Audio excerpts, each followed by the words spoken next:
مگر اس جہاز کی بمباری سے دشمن کو ساری رات انڈر پریشر رکھا جا سکتا ہے، کیونکہ دن میں پاک فضائیہ کے بمبرز کے حملوں کے نتیجے میں ڈیمیج ہونے والے رن ویز کو رات گئے کیے جانے والی ریپیئر اور مینٹیننس کے لیے انڈین ایئر فورس کو فری ہینڈ نہیں مل سکے گا۔ آئیے اب ونگ کمانڈر رندھاوا ہی سے جانتے ہیں کہ انہیں T-33 جہاز کی ماڈیفیکیشن کا خیال کیسے آیا، جنہوں نے خوش قسمتی سے حال ہی میں 9 مارچ کو اپنی 92ویں سالگرہ منائی، اور اس یادگار موقع پر ان کے بیٹے احمد رندھاوا نے انہیں T-33 کا ایک ماڈل تحفے میں دے کر ایک خوشگوار سرپرائز دیا۔ T-33 جہاز جو ہے یہ بیسیکلی F-80 فائٹر ہے، تو میں نے پوائنٹ جو تھا پرپوز کیا کمانڈر ایئر فورس کو کہ اگر آپ اجازت دیتے ہیں تو میرے خیال میں T-30 کو ماڈیفائی کرتا ہوں، اور میرے پاس انسٹرکٹرز ہیں جو they are very highly qualified, کوئی مجھے مشکل پیش نہیں آئے گی ان کو ٹرین کرنے میں نائٹ وارمنگ کے لیے۔ ریکس وغیرہ ڈھونڈے جو کہ مل گیا ہمیں، کافی دیر سے اتنے سالوں سے پڑے ہوئے تھے، ان کو ریپیئر وغیرہ کر ہم نے وہ انسٹال کیے۔ تو میں نے یہ فیصلہ کر لیا کہ نہیں، میں اس کو خود ٹرائی کروں گا اور خود دیکھوں گا، اور اس سلسلے میں نے جہاز میں پہلے ڈمی بام وغیرہ لوڈ کرائے، اور پھر ڈمی بامز وغیرہ لے کر فائرنگ کی، پھر ڈمی بام گرائے گئے، اس کے بعد پھر ہم نے لائیو بام گرائے۔ اسکواڈرن کے بنیادی ٹارگٹس کے طور پر 2 انڈین ایئر بیسز بھج اور اترلائی کا انتخاب کیا گیا، جو پاک فضائیہ کے T-33 جہازوں کی پہنچ میں تھے۔ اسی طرح اسکواڈرن کے پائلٹس کو جنگ شروع ہونے سے پہلے ریئل ٹائم اٹیک پریکٹس کے لیے پاکستان کے حدود کے اندر رن ویز کو سلیکٹ کیا گیا۔ T-33 جہاز 2 سیٹوں والا جہاز ہونے کی وجہ سے انتہائی کم بلندی پر پرواز کرنے کے لیے انتہائی سوٹیبل تھا، جس میں اگلی سیٹ پر پائلٹ کی توجہ نیچی پرواز پر تھی، جبکہ پچھلے کاکپٹ میں بیٹھے پائلٹ کی ذمہ داری نیویگیشن اور نائٹ فلائنگ کے دوران انسٹرومنٹس کا استعمال کرتے ہوئے زمین سے اپنے ہائٹ پر نظر رکھنا تھی۔ ونگ کمانڈر رندھاوا سے مزید تفصیلات جانتے ہیں۔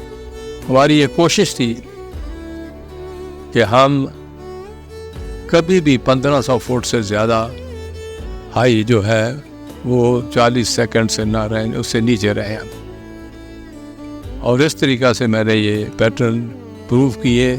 ہم نے فائرنگ رینج سومانی پہ پریکٹس کی، اور ہر پائلٹ کو لائیو فائرنگ کرائی، ہر پائلٹ کو لینڈنگ کرائی وداؤٹ لائٹس آن دا رن ویز، تاکہ وہ ہر حالت میں سیفٹی کو مد نظر رکھتے ہوئے مشن کامیاب رہے۔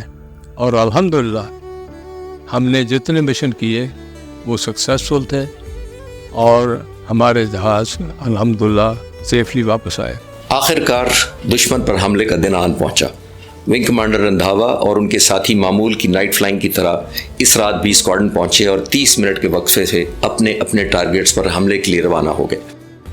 پہلی رات کیے گئے حملے بہت کامیاب رہے، اور تمام طیارے بحفاظت واپس لوٹ آئے، اور جب ونگ کمانڈر رندھاوا گھر پہنچے تو دشمن کے ماری پور بیس پر جوابی حملے کے خطرے کی وجہ سے ایئر ریڈ کے سائرن بج رہے تھے۔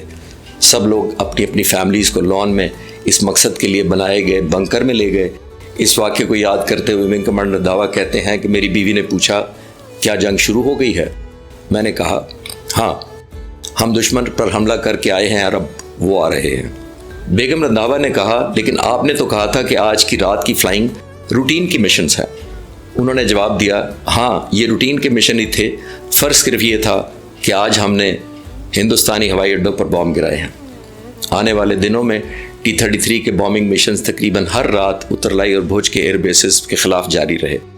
ان لگاتار حملوں کا مقصد انڈین ایئر فورس کے سپروائزرز اور کرو کو لگاتار انڈر پریشر رکھ کر فٹیگ اور تھکاوٹ پیدا کرنا تھا۔ اور اب آتے ہیں ونگ کمانڈر رندھاوا کے فلائنگ کیریئر کے ایک ایسے مشن کی طرف جس میں وہ سمجھتے ہیں کہ انہیں خدائی امداد حاصل ہوئی۔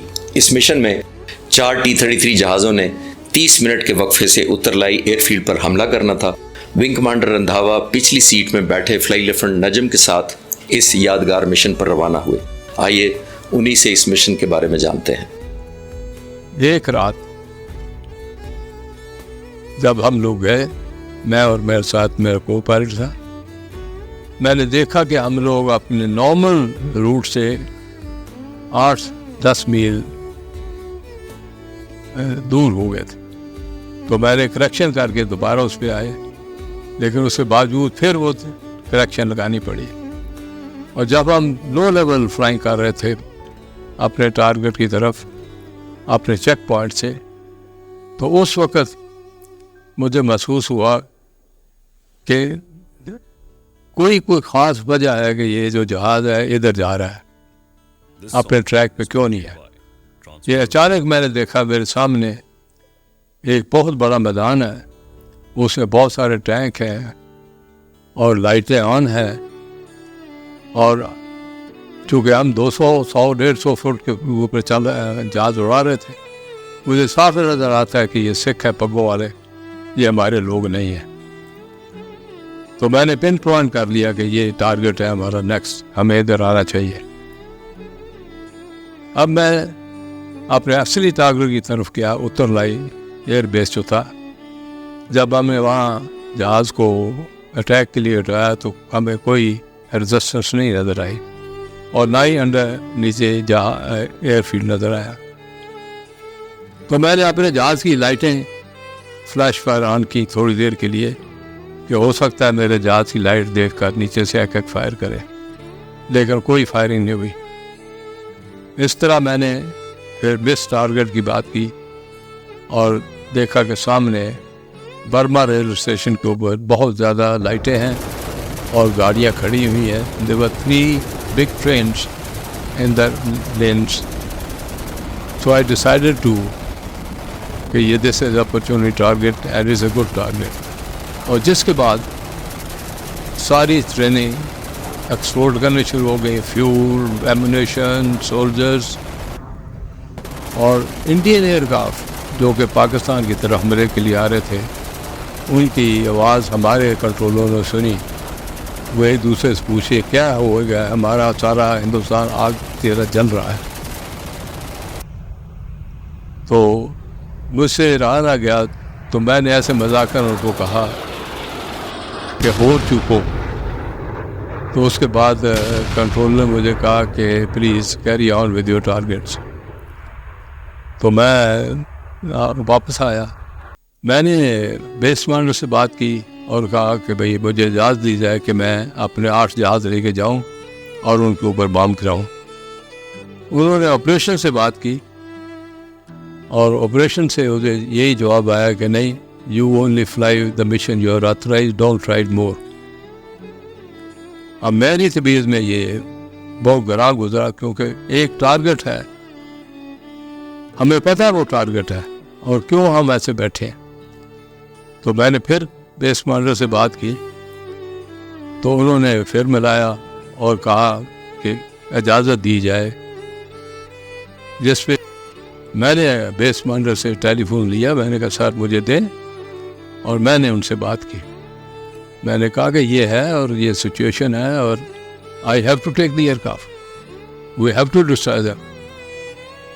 تو انہوں نے مجھے کہا کہ آپ کو کیسے پتہ ہے کہ یہ پاکستانی نہیں ہے. میں نے کہا کہ پاکستانی 50 میل اندر ہیں, تو ہم لوگ کیا کر رہے ہیں. تھوڑی دیر بعد انہوں نے بلایا مجھے. انہوں نے کہا کہ ٹھیک ہے, don't send this mad man, send to B-57. Mauripur air base کے base commander air commodore Bill Latif نے, جو ایک کرسچن آفیسر تھے, ونگ کمانڈر رندھاوا کی بات کی حمایت کرتے ہوئے ایئر ہیڈ کوارٹرز کو تجویز دی کہ روٹین کے تمام مشنز کینسل کر کے سارا فوکس دشمن کی ان 2 ڈویژن فوج پر کیا جانا چاہیے. ونگ کمانڈر رندھاوا نے مجھے یہ بھی بتایا کہ ہندوستانی فوج B-57 کے ان حملوں کی بالکل توقع نہیں کر رہی تھی, کیونکہ وہ رات کے اندھیرے میں اپنی فل لائٹس آن کر کے حملے کی تیاریوں میں مصروف تھے. اس سے یہ بھی ظاہر ہوتا ہے کہ اترلائی ریلوے اسٹیشن پر کیے جانے والے ونگ کمانڈر رندھاوا کے حملے کی خبر بھی ان تک نہیں پہنچی تھی. آنے والے 48 گھنٹوں میں دن رات پاک فضائیہ نے ہندوستانی فوج پر لگاتار حملے کیے, جن میں ریل روڈ ٹرینز, ایمونیشن اور فیول ڈمپس اور گاڑیوں کے کانوائے شامل تھے. ان حملوں کے دوران انڈین ایئر فورس نے پاک فضائیہ کو کوئی قابل ذکر ریزسٹنس نہیں دی. ان پاکستانی حملوں کے نتیجے میں ہندوستانی فوج کا پاکستان پر اچانک حملہ کرنے اور حیدرآباد پر قبضہ کرنے کا انتہائی خفیہ منصوبہ موناباو اور اترلائی کے علاقے میں ان کے ٹینکس یونٹس کی مکمل تباہی پر ختم ہو گیا. ان دنوں اس علاقے میں پاکستانی سرحدوں پر دشمن کا کوئی جارحانہ حملہ متوقع نہیں کیا جا رہا تھا، اس لیے اس علاقے کا دفاع عمومی طور پر لیویز کے حوالے تھا۔ اس علاقے کی نئی صورتحال کے پیش نظر اس وقت کے ڈائریکٹر ملٹری آپریشن بریگیڈیئر ریاض کے احکامات کی روشنی میں نارتھ میں ڈپلائیڈ پاکستان آرمی کے ایک ڈویژن فوج کو پاک فضائیہ کی پروٹیکشن میں 48 گھنٹوں کے اندر سڑک اور ریل کے ذریعے 300 کلومیٹر کا سفر طے کر کے حیدرآباد سیکٹر کے تھریٹ کوریڈور میں ڈپلوائے کر دیا گیا۔ ایئر کموڈور ریٹائرڈ منصور شاہ، جنہیں ان کے دوست پیار سے پولی شاہ کہتے ہیں، نے اپنی کتاب دی گولڈ برڈ میں ان مشنز کا ذکر کرتے ہوئے ونگ کمانڈر رندھاوا کو زبردست خراج تحسین پیش کیا۔ یہ وہی ایئر کموڈور منصور شاہ ہیں جنہوں نے اپنے کیریئر کے دوران پاک فضائیہ کے اس وقت کے زیر استعمال تقریباً 29 قسم کے جہاز اڑائے اور 4,500 گھنٹے سے زیادہ فلائنگ کی، اور پاک فضائیہ کے 3 ایئر بیسز یعنی چکلالہ، راولپنڈی، پشاور اور ماری پور کے بیس کمانڈر رہے۔ وہ اپنی کتاب میں لکھتے ہیں کہ ونگ کمانڈر رندھاوا نے پاکستان کو 1971 کی بھارت کے ساتھ جنگ میں بڑی رسوائی سے بچایا۔ ونگ کمانڈر رندھاوا نے مجھے یہ بھی بتایا کہ ایئر وائس مارشل CR نواز نے ان کے کامیاب مشنز کے بعد ان سے کہا تھا کہ ایک ہندوستانی رپورٹ کے مطابق آپ کے اس رات کے حملے نے پاکستان کو مکمل طور پر تباہی سے بچایا۔ دوسری طرف ونگ کمانڈر رندھاوا ان مشنز کے بارے میں اپنے کلیگز کی طرف سے تعریفی کلمات کے جواب میں انکساری سے کہتے ہیں کہ میرا ایمان ہے کہ اللہ ہی اپنی مخلوق کی تقدیر کا تعین کرتا ہے اور ایسے اعمال کی طرف رہنمائی عطا کرتا ہے جو تاریخ کا دھارا بدل دیتے ہیں۔ میں اپنے آپ کو خوش نصیب سمجھتا ہوں کہ اللہ مجھ پر مہربان ہوا۔ جنگ کے دوران ہونے والے ناموافق حالات کے مد نظر ونگ کمانڈر رندھاوا نے 1972 میں پاک فضائیہ سے پری میچور ریٹائرمنٹ کے بعد پرائیویٹ سیکٹر میں فلائنگ شروع کر دی۔ انہوں نے بعد میں سعودی ایئر فورس میں بھی تقریباً 30 سال تک شاندار خدمات انجام دی۔ 1971 کی جنگ ختم ہونے کے کئی سال بعد ونگ کمانڈر رندھاوا کے ساتھ ایک دلچسپ واقعہ پیش آیا، آئیے انہی سے سنتے ہیں۔ جب میں سعودی عرب میں تھا، وہاں پر ایک دفعہ میں ایک دفتر میں گیا، ایک لڑکا چائے لے کر آیا، سلام فرام انڈیا، ہمارا نام کیا ہے؟ اس نے کہا نانو خان۔ کہاں تھے پہلے آنے سے؟ اس نے کہا میں فوج میں تھا۔ میں نے کہا 71 کی لڑائی میں کہاں تھا؟ کہتا میں برخار میں تھا۔ میں نے کہا برخار میں جو رات کو بام گرے، بام جہاز سے گرائے، وہ کیا تھا؟ کہنے لگا قیامت تھا، اتنے لوگ مرے، اتنی آگ، اتنا سب کچھ ڈسٹرائب ہو گیا۔ اگر نہ ہوتا تو ہم میر پور خاص لیتے، ہمارے سب لوگ تو روز بات کرتے تھے میر پور خاص لینا ہے، میر پور خاص لینا ہے، لیکن اس اٹیک نے ہر چیز تباہ کر دی۔ آخر میں ونگ کمانڈر رندھاوا کا شکریہ ادا کرنا چاہوں گا جنہوں نے اس ڈاکومنٹری کے بارے میں ریسرچ اور انٹرویو کے لیے مجھے بہت وقت اور بھرپور تعاون دیا۔ میں ان سے پچھلے 1 سال کے دوران ہونے والی ملاقاتوں کی روشنی میں یہ کہنا چاہوں گا کہ ملک کی عزت اور ناموس اور امن کی منزل تک کا سفر کتنا کٹھن اور دشوار ہوتا ہے، یہ ونگ کمانڈر رندھاوا، ان کے ساتھیوں اور خاندان سے بہتر کوئی نہیں جانتا۔ میں پاکستانی قوم کی طرف سے ان کی بہادری اور فرض شناسی کے اعتراف کے طور پر صرف یہ کہنا چاہوں گا کہ ہماری آنے والی نسلیں نہ کبھی آپ کا نام بھول سکتی ہیں اور نہ آپ کا احسان۔ پاکستان پائندہ باد۔